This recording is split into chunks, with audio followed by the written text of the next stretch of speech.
சாமடி சாமடி லக்க லக்க லக்க லக்கா அப்படின்னு சொல்லி நம்ம ராணுவ அவர்கள் தெறிக்க விட்றா அப்படிங்கிற பேரில் ஒரு ப்ராங்க் பண்ணியிருக்காரு அப்படின்னு நான் நினைக்கிறேன். ஏன்னா அதுதான் ப்ரோமோலையும் காட்டுறாங்க. ஆக்சுவலாக ஒவ்வொருத்தரையும் போட்டு திரின்னு தெறிக்க விட்டுருக்காப்புல. ஒவ்வொரு கண்டஸ்டண்ட்டும் ஐயோ எப்பா என்னடா இவன் இவ்வளோ பேசுகிறான், எல்லை மீறி போயிட்டே இருக்கானே அப்படிங்கிற மாதிரி வந்து தோணிட்டு இருக்கு. அந்த பக்கம் வேறு பேட்மேன் ரவீந்தர் வேறு உட்காந்துட்டு இருக்காரு. அந்த மனுஷன் வேறு ஃபஸ்ட் வீக்கில் எவிக்டாக வெளியே போகும்போது, டேய் ஆர்னவ் நீ பக்கா ஃபேக்டா, பக்கா ஃபேக்கு, நீ யாருக்காக தான் நடிகிற சொல்லு பார்க்கலாம் அப்படின்ற மாதிரி வந்து சொல்லி விட்டு போயிருப்பாப்புல. அவரையும் பிடிச்சி போலன்னு வந்து பொழந்துடலாம். ஏன்னா வந்து போகும்போது அப்படிலாம் சொல்லிட்டு தானே போனீங்க அப்படின்ற மாதிரி வந்து நம்ம ஆர்னவ் அவர்கள் கொடுக்கக்கூடிய வாய்ப்புகளை சரியாக பயன்படுத்திக்கிட்டு தன்னுடைய வஞ்சன்ஸ் எல்லாத்தையும் வந்து கொட்டி தீர்த்துருக்காரு அப்படின்னு தான் வந்து சொல்லணும். ஸோ இதை பற்றி முழு டீட்டெயிலாக வந்து பார்க்கலாம். ஸோ இந்த வீடியோக்கு போகிறதுக்கு முன்னாடி சப்ஸ்கிரைப் பண்ணாதவங்க சப்ஸ்கிரைப் பண்ணி வச்சுக்கோங்க. லைக்கை போட்டு வீடியோ பாருங்கள். வாங்க இன்ற வீடியோக்குள்ள வந்து போகலாம்.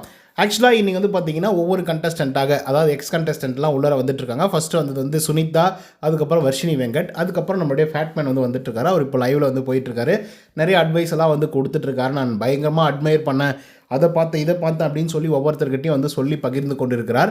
ஸோ இதனால் தொடர்ந்து வந்து நம்மளுடைய ஆர்னவ் அவர்கள் வந்து பார்த்திங்கன்னா உள்ளர வராப்பில் வந்த உடனே அவருக்கு வந்து என்ன டாஸ்க் வந்து கொடுத்தாங்க அப்படின்றதெல்லாம் தெரில. ஆனால் டாஸ்க் இருக்குது அப்படின்றது மட்டும் சொல்லியிருந்தாங்க இல்லையா பிக் பாஸ் டீமு.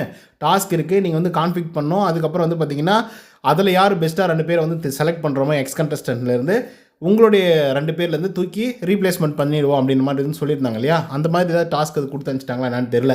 ஏன்னா ஆர்னவ் வந்து செம வெறித்தனமாக தான் போனார். ஏன்னா அவர் வந்து இருந்ததுலேயே ரொம்ப அமைதியாக நிதானமாக பொறுமையாக வந்து நடந்துக்கிட்ட ஒரு ஆளாக வந்து இருந்துகிட்டு இருந்தார் வீட்டில் இருக்கிற வரைக்கும்.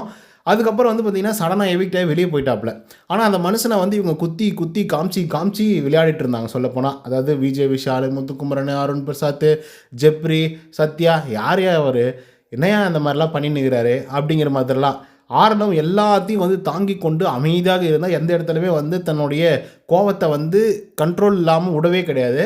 ஆனால் எவிக்டான போகும்போது வந்து பார்த்திங்கன்னா ஏதாவது சொல்லணும்னு நினைக்கிறீங்களா உங்கள் ஃப்ரெண்ட்ஸுங்கிட்ட அப்படின்னு வந்து சொல்லும்போது, டேய் ஜால்ரா காய்ஸ் என்னடா ஜால்ரா தட்டிட்டு இருக்கிறீங்க அப்படின்னு சொல்லிட்டு போய்ப்பாப்புல. ஸோ அதே வெறியோடு உள்ளே வந்துக்கிறாப்புல மனுஷன். ஸோ அப்போ வந்து பார்த்திங்க அப்படின்னா எல்லாரையும் வச்சு செய்யணும் அப்படின்ற முடிவில் பயங்கர மோசமாக வந்து பேசியிருக்காரு போல். குறிப்பாக வந்து ஜெப்ரி பற்றி, அதுக்கப்புறம் முத்துக்குமரன் பற்றி, அருண் பிரசாத் அவருக்கும் சுத்தமாகலை. அதுக்கப்புறம் விஜய் விஷால் அவர்களுக்கும் அவருக்கும் சுத்தமாகலை. ஸோ அந்த மாதிரி ஒவ்வொருத்தரையும் ரொம்ப தரக்குறைவாக பேசுகிறதுனால வார்த்தைகளை கொஞ்சம் அளந்து பேசுங்க, டெக்கோரம் இருக்குது, உங்களுக்கு வந்து அந்த மாதிரி தான் இருக்கும், நீங்கள் திரும்பி உள்ளர வந்துக்கிறீங்க, கொஞ்சம் டீசெண்டாக பேசுங்க அப்படின்னு ஜாக்லின், முத்துக்குமரன், தீபக் எல்லாரும் வந்து சொல்கிறாங்க. அப்படி இருந்தும் ஆர்னவ் அடங்குற மாதிரி வந்து தெரியல. ஜெப்ரி எங்கடா அவன் போயிட்டானா அவன் அப்படின்ற மாதிரிலாம் வந்து அடிக்கிற மாதிரி வந்து கேட்டுட்ருக்காப்புல நம்மளுடைய அர்னவ் ப்ரோ அவர்கள். ஸோ இதை தொடர்ந்து என்ன நடக்க போகுது அப்படிங்கிறத பொறுத்து தான் பார்க்கணும். பட் எண்ட் ஆஃப் தி டே இது வந்து ப்ராங்க் மாதிரி தான் வந்து தெரியுது. ஏன்னா ஜுஜிலாயி அப்படின்னு நல்லா சொல்கிறாரு. ஸோ இதை பற்றி நம்மளோட கருத்துக்கள் என்ன அப்படிங்கிறத கமெண்ட்ஸில் சொல்லுங்கள். நன்றி, வணக்கம்.